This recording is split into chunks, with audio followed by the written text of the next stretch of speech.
Yeah, so it's been a few days, weeks, whatever, since few weeks, right, since we've last been here together, but we're here back for another Let's Talk, and I had initially a video planned more akin to like the olden, the what do you call it? The structured videos with the whole, backgrounds like this, right? And obviously that's not going to be the case, but I want to talk about a few things today regarding uh, equity, which we've already talked about a little bit, not at length, but I think we do need to make a video about being the arbitrariness of policy, and then it kind of ties in with the last video we made, which is about the rationality versus reasonability paradigm. But moreover, I also want to talk about the future of war, what I've seen from the Iran debacle, and where I think it's going based on current information. And I guess the more pressing thing, obviously, right now is Iran, so we will start with that accordingly. And I think the main thing I'm noticing about this is obviously there's like the reality of the situation, which is, the war in Iran and such. There's equally the like artificial reality that we are making. When I say we, I mean communities, people, individuals, spaces, media, which is painting it to be more than it is right now, and seems to be a bit misguided on where it's going. So one of the biggest things that you hear is that like this is the start of, excuse me, World War III, right? And this is the big fear that all of these countries get involved and nuclear war and such. And haven't we learned from the last two wars that it's bad enough? And I think that this is obviously a real founded assumption, right? I think especially for me, I do have my own fears about such a war happening and breaking out. However, I think the main thing that we are not understanding is that it is fundamentally impossible to predict what World War III, should there ever be such a thing, would look like, because the conditions set for the first two world wars have been completely dismantled, and we are in the globalist era, at the very least following World War II, or possibly, if you want to argue, following the collapse of the Soviet Union. And of course, that has nothing to do with, like the UN being existing. I'm just not sure whether or not stuff like the Korean War would count because, you know, or even Vietnam, because that's just two distinct world powers fighting it out through proxy wars, and which is a specifically non-globalist scenario. But now, with the way the global economy has been and has been built, especially with the relations between U.S. and China, I feel like there's a decent argument to be made that we have entered a uniquely globalist era. But anyways, to get back to the point I wanted to talk about was the conditions within the First World War and the Second World War, which we have not considered when it comes to why we can't compare those two events with the current one that's happening right now. And with World War One, obviously, I know a decent amount of history, but I'm no history buff. But if I want to sum it up, you have this whole chain of events, which a lot of people like to attribute to the shooting of Archduke Franz Ferdinand. But all that really did is that set off a spark in a larger, not only sectarian, but border and national identity conflicts within the Balkans, specifically with Serbia and Austria-Hungary. And it was like Russian support for Serbs, which got Russia involved when like the crackdowns began or whatever. And then that got all these other countries involved through chain links, the Triple Alliance, yada yada yada, right? And now that I'm saying it out loud, I really should freshen up on my history a bit more when it comes to that era. But the point to be made is that the main characterizing feature which made World War One possible, despite all of the unique events, was the fact that we had entangling alliances.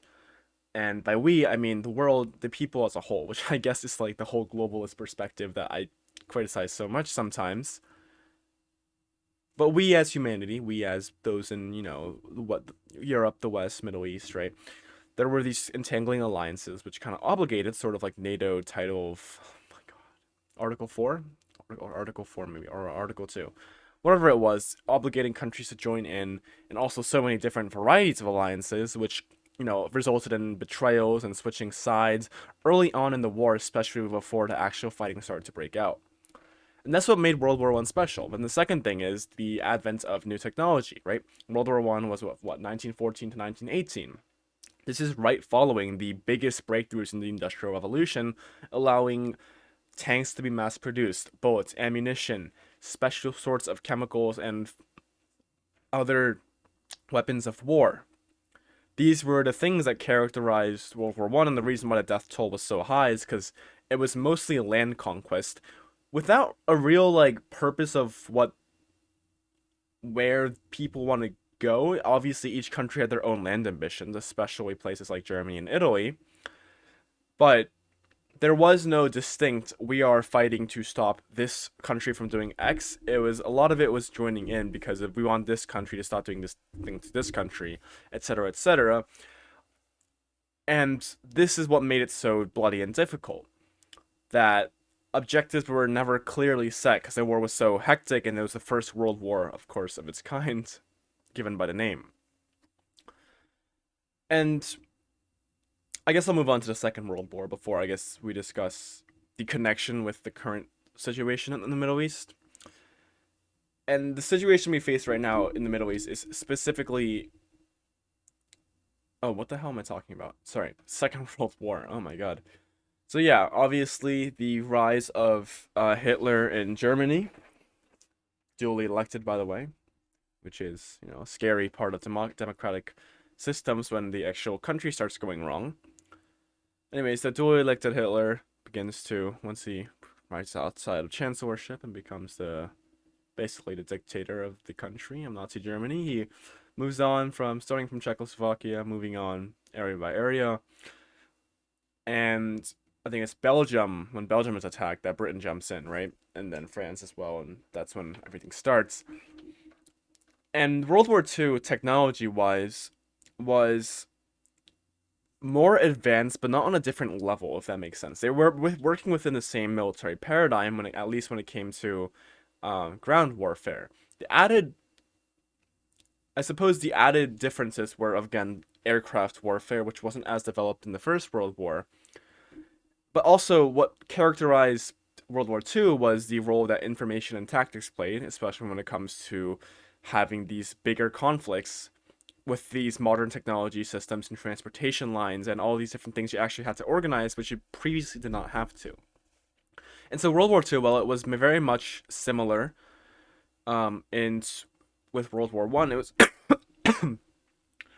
I had some like peppers on. What's going on right now? It is very much similar in that regards. In the fact that it was working with the same paradigm where you have the same sorts of weapons and tanks, and you are still spending human lives to achieve military objective, which is to gain expansion if you're Germany under the Nazis' doctrine, and if you're on the other side, you're trying to halt that and push back, especially later in the war, right? When it comes to the March to Berlin. And the main I think thing that we have to see that like even considering like the American actions in Afghanistan and Iraq, it's considerably different. War has changed a lot. Technically, neither of nothing I've mentioned so far is war. It's under War Powers Act. It was something like military action to intervene and blah blah blah. But the point is to be that things have changed so much, whereas what we call wars nowadays cannot be considered the same wars back then, nor can we expect to see things on the same scale. When the objectives are like the objective, I think the objectives to a war is going to be the biggest informant of what's going to happen with it. And you have to also take in the fact that we've definitely learned from the past. For example, the reason there's no entangling treaties outside of NATO, which again, you can really question if it's entangling because how many countries can really realistically aid in Europe strengthening, but also who's going to attack if everyone's in the treaty, right? There's no entangling alliances, which says like if Iran is attacked, China will deploy its entire military to assist Iran. But then again, the biggest thing I want to say right now is that despite there being, yes, indeed, terrible losses of life, there are no boots on the ground. We are not looking to gain ground because, again, America's a special nation in that we have no borders with any actual threatening country. And that anything that we do will specifically be a version of compared to back then and what will be considered a special operations mission, especially what's going on right now with all the bombings and the strategic, air raids and such. And what makes that kind of scary and different, especially when you compare it to the Ukraine-Russian war, which I think is the closest comparison since anything like even close to what was in the past, is that war has become a lot less human in a lot of ways. And it's kind of brutal to say, but war is human history. That has been the one thing that never goes away. Peace is uncommon. War is the norm. War is the status quo, unfortunately, for you, me, and all of us. And what that means is that there's always been some sort of every culture has had to have a custom around war, right? Even the new ones about fighting and bravery and honor and morality. And in America, we had a very good story to begin with, which was the patriotic, honorable battle against the tyrannical British. And if you're from the North like me, from the Civil War, it's the just Union, emancipation of slaves and, the bravery and the fighting for God and all these, culturally significant things. But when things have changed so much, where drones and bombs and missiles have become the norm and artillery has advanced leaps and bounds beyond infantry combat, where is the honor in being blown to pieces by a little drone carrying 5 tons of C4? I don't know, right? And I think that's one of the scarier things, but I think that's also why, because it is so, that the Ukraine mistake will not be repeated. Because again, Ukraine was the first war of its kind, a ground invasion of a neighboring nation, with both countries using their own actual troops at hand. Very different from Korea, very different from Vietnam. I guess Korea might be closer, but again, neither the United States, the UN coalition, nor the Chinese, nor the Russians. Chinese kind of had a stake in having a buffer state, right? But that neither the UN forces or Russia had a personal stake in actually fighting over Korea. Same thing for Vietnam, right? And that's why I think Ukraine is the biggest example. We could see how brutal it is. We could see how bad it is. And we could see how countries will not want to actually be caught in that quagmire. Because again, especially with guerrilla forces and basically military nations like Iran, it's going to be very hard to break through all of these layers of, stopping power when it comes to actually launching a ground scale invasion. And that brings us to the point where if we're not in these entangling alliances, it's like kind of like, back in the World War I era, and we don't have the same sudden jump in technology and the lack of wherewithal to not go into a ground invasion like World War II and then Ukraine, then what are we left with? What is the conclusion of the Iran war? And that is what I'm, more or less hoping to answer here.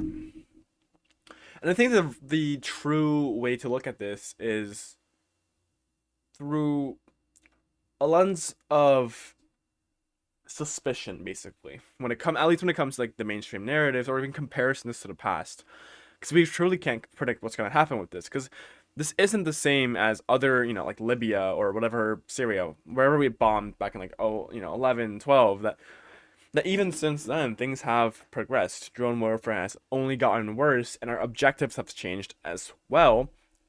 And there are more economic stakes because Libya had, let's be honest, absolutely nothing going on there, and their world economic, powers do not exist. And while, of course, I probably could talk about this being part of the Trumpian anti-China strategy about just weakening its global proxies, starting with like, Venezuela, and then Africa, and then, Middle East and such. That is probably part of it. You can only speak to so much when it comes to motive, because obviously we don't know the inner workings of the government and what the actual motivations are. But based on what we can see, this is a regime change mission to destabilize China by limiting the amount of oil exported to China and therefore making it either more reliant on other sources or to America itself, thereby either just straight up weakening China or shifting some trade balance. And when combined with Trump's pro-oil, drives, you can probably see where this is going. And I guess all this to say is I do not think that World War III will be a direct cause, will not occur due to the war, the current Iran strikes being as the cause. If anything, I see this more as the beginning of, for example, the the Austro-Hungarian Empire oppressing Serbs, right? Or wanting to take their land, whichever one it was. I think it was a combination of both. Yeah, I think it was about Serbian nationalism within Austria-Hungary, within the Serbian region. And so whether or not this leads to anything really is dependent on there being like a big aha moment, right?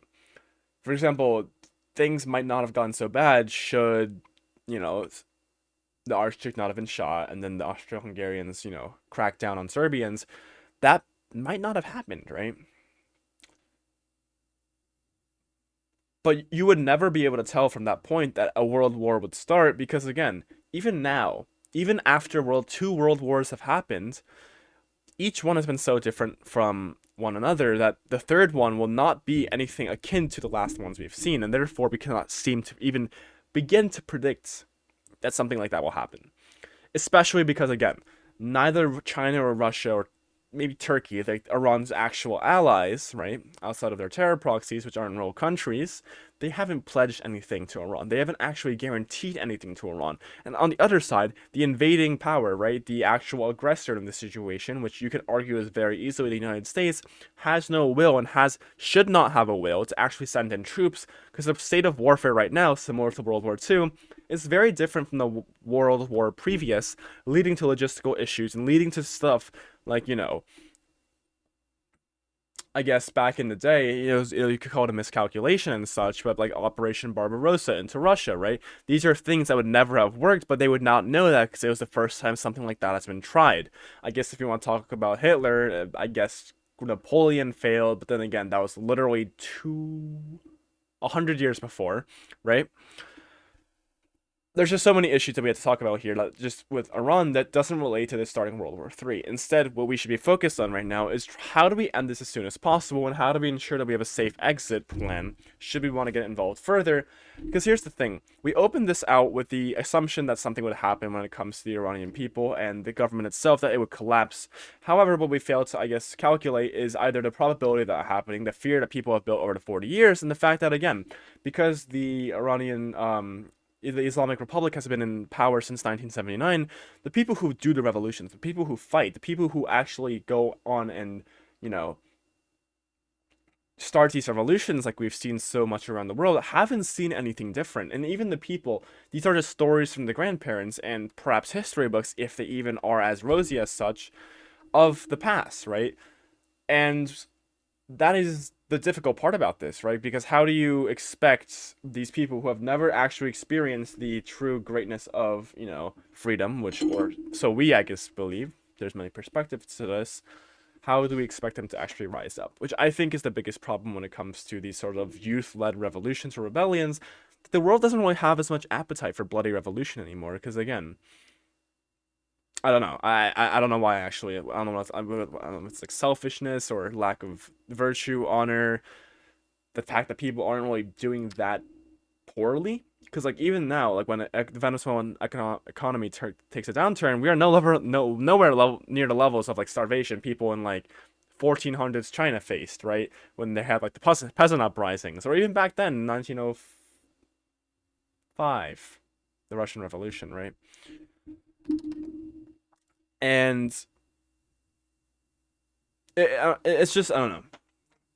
There's just so much to consider. Hmm.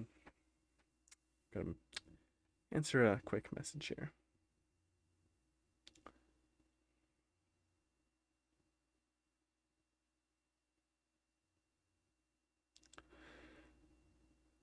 Apologize for the delay, but as I was saying, I do not remember what I was saying, or rather, I do. Is that I guess the miscalculation we made when it comes to actually instituting regime change without us being the ones to do it is sort of a new age way of dealing with regime change without having to actually go through the issues that, for example, we had in 2003, the ones we had since what, like whenever we entered Afghanistan, like 98. This is actually pretty good information for me. 2001. 98 was something else. Okay. Well, anyways,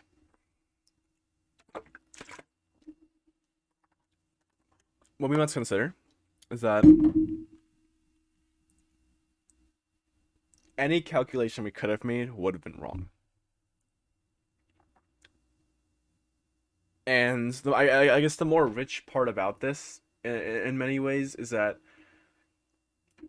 I think, unfortunately, to MAGA activists, of which I am not one, very thankfully, I am not blinded by the virtues of Trump or whatever.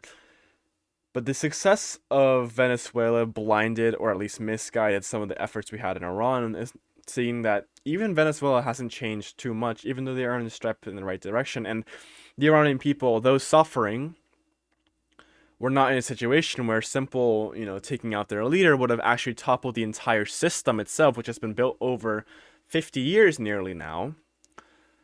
And such, we were not able to actually institute that change.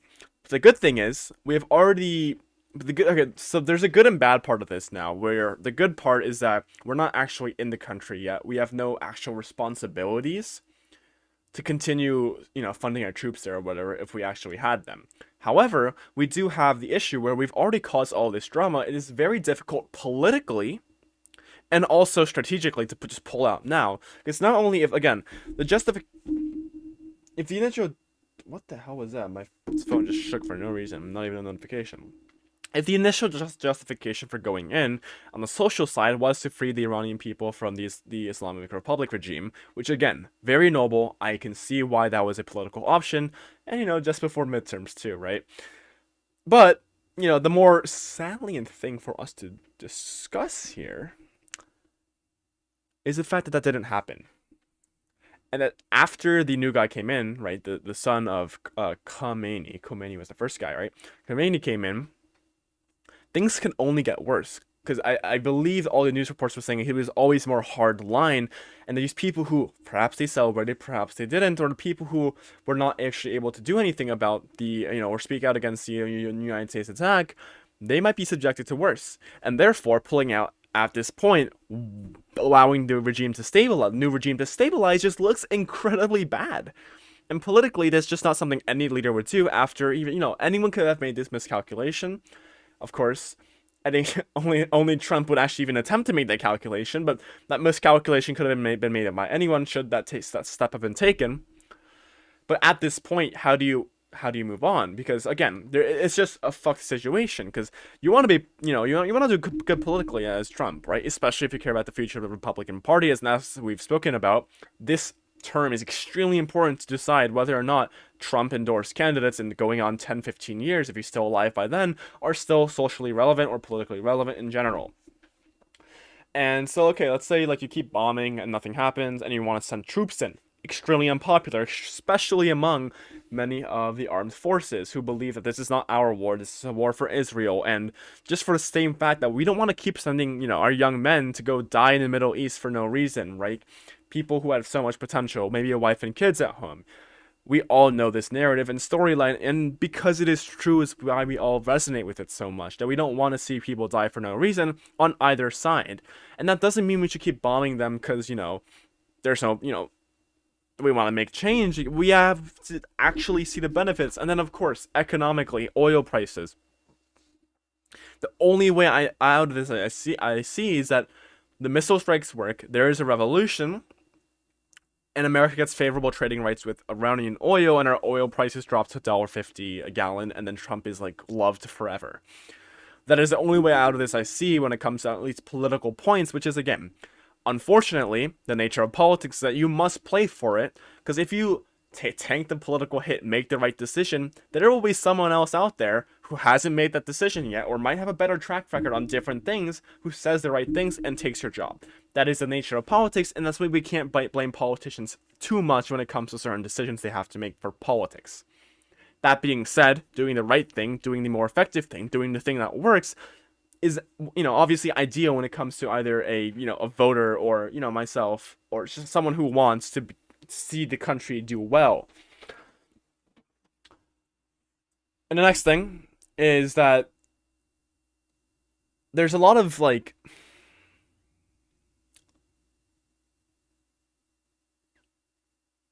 TDS, I guess. People call it Trump derangement syndrome. I don't really like the term too much. I think it's pretty funny, but it's not really realistic. But the thing we need to consider greatly here is that this is like we've done stuff like this before, and it hasn't had this bad of a reception. And I think that's because Trump's like kind of retarded when it comes to like PR, where like at a point, or especially early on, his brashness, his honesty, it gave him so much credibility against career politicians, right? And it allowed him to actually develop himself as this, out of the norm politician. But after 4 years of the first term, 4 years of learning after 2020 and the whole debacle, and then almost a year and a half in now, he just like sounds stupid and annoying sometimes to the point where like I want him to say the right thing simply to justify these things that he would have done anyways and cause us all this less trouble. But that's just a personal thing for me, right? But that being said, let's go on to the next topic that we have scheduled for today, which is the whole equity issue, which I've only been thinking about more recently because I'm going to college soon, right? Which, if you don't know, I'm a high schooler. If you haven't made it this far in the video, and I should be finding out pretty soon if I get into this college. Honestly, why I kept looking at my phone. But the point is, and happy St. Patrick's Day to everyone. Yeah. Don't got my Irish on, but here we are.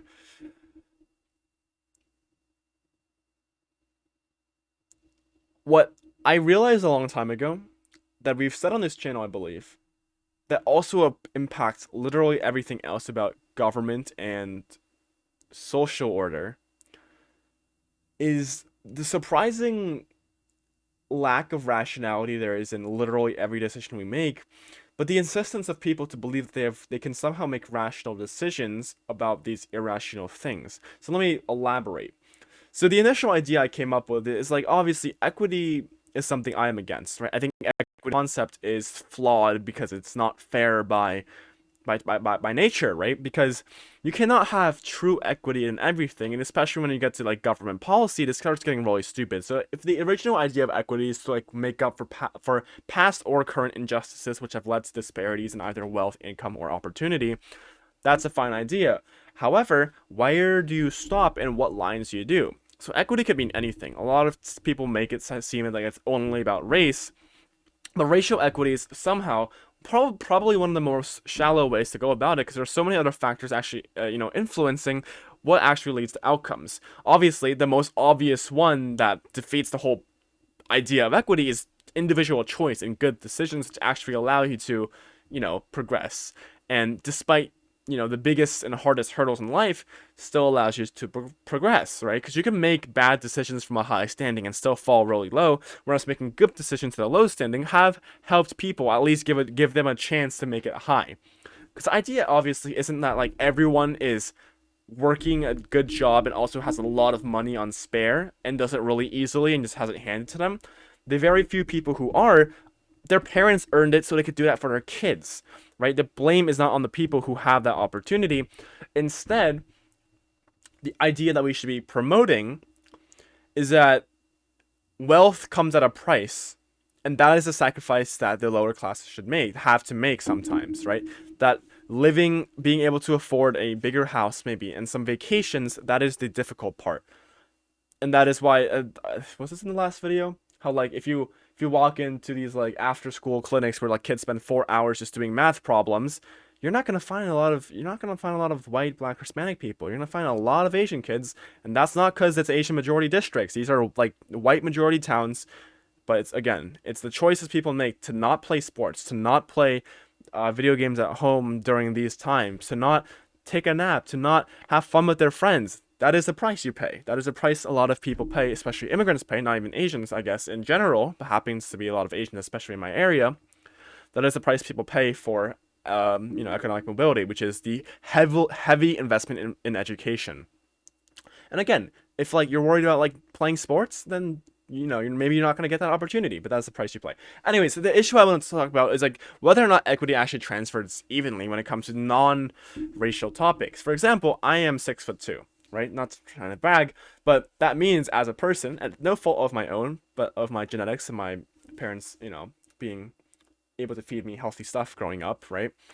I obviously have a higher, greater calorie intake than hundreds of other people, thousands of other people, maybe in my own, 1 mile radius. But, I'm going to consume more food than a 5'2" person with the same, like, body mass distribution, right?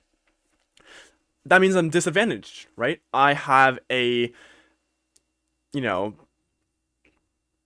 genetic based disadvantage, which makes me pay more in the long run by almost double the calorie amount, and I'm paying 100 more dollars than this other 5'3" guy, right? 5'2" guy, whatever.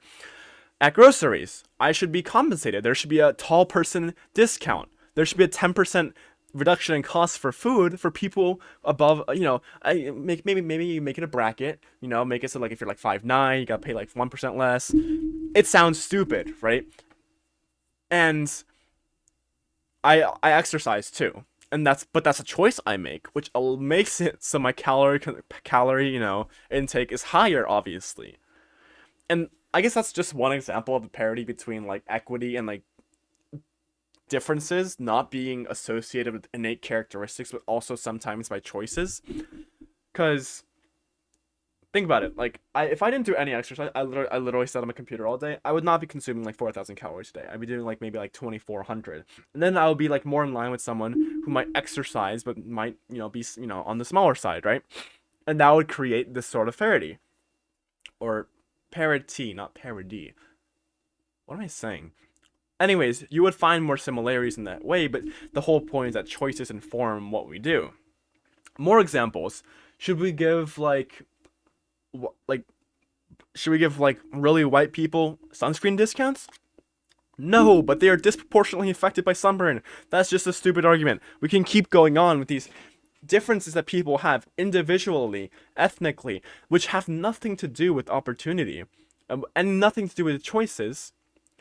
But then why do we not provide for that? Because if the whole point of equity is to fix all these different discrepancies in life, which are quote unquote not related to the choices people make, then we should not stop at racial characteristics. Like we can keep going on. I can just look at look around me, and I could find things that might be significant.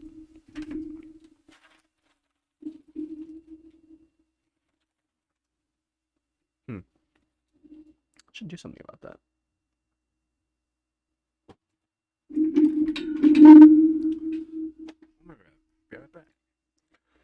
Well, sorry about that. I had to go fix something.